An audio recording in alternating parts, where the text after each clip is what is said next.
When I was 13, 14, I think 14, my father took me to Costa Rica because he won a trip on a stockbroking thing. So we went to Costa Rica, and he decided this is the time I'm going to lose my virginity. Bought me a prostitute and happy birthday, right?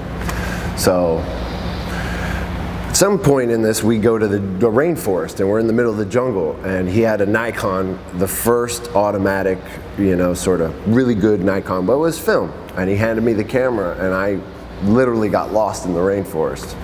I was taking pictures of grasshoppers and bugs, and I just couldn't stop.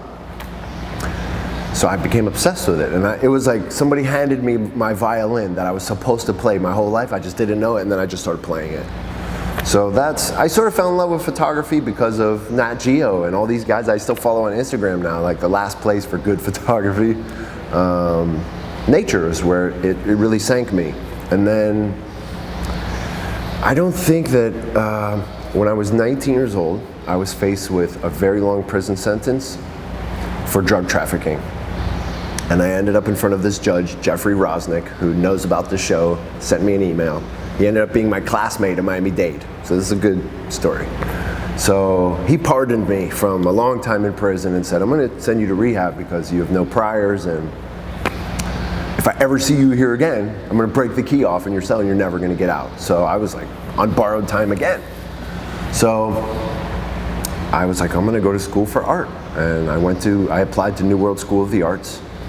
And my life just went, I was heading this direction, prison and in trouble, and then I went to New World School of the Arts. And honestly, when I sat in art school, the way they hooked me was, were you the kid in the back of the class while the teacher was talking was doodling?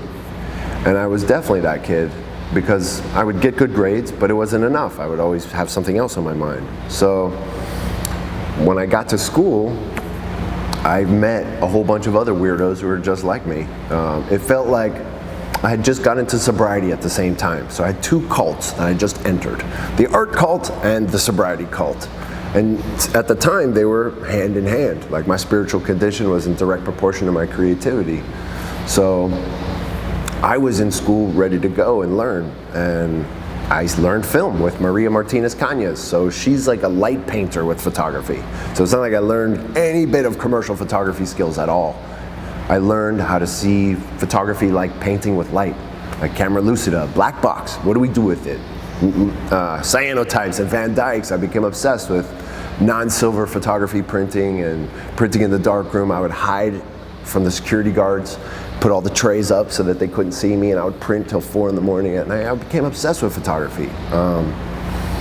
And I think the real reason I love photo is because my life is so imperfect. It's so imperfect. It's falling apart at the seams at every level. And photography is the only place where I can reorganize my life in a way that feels right.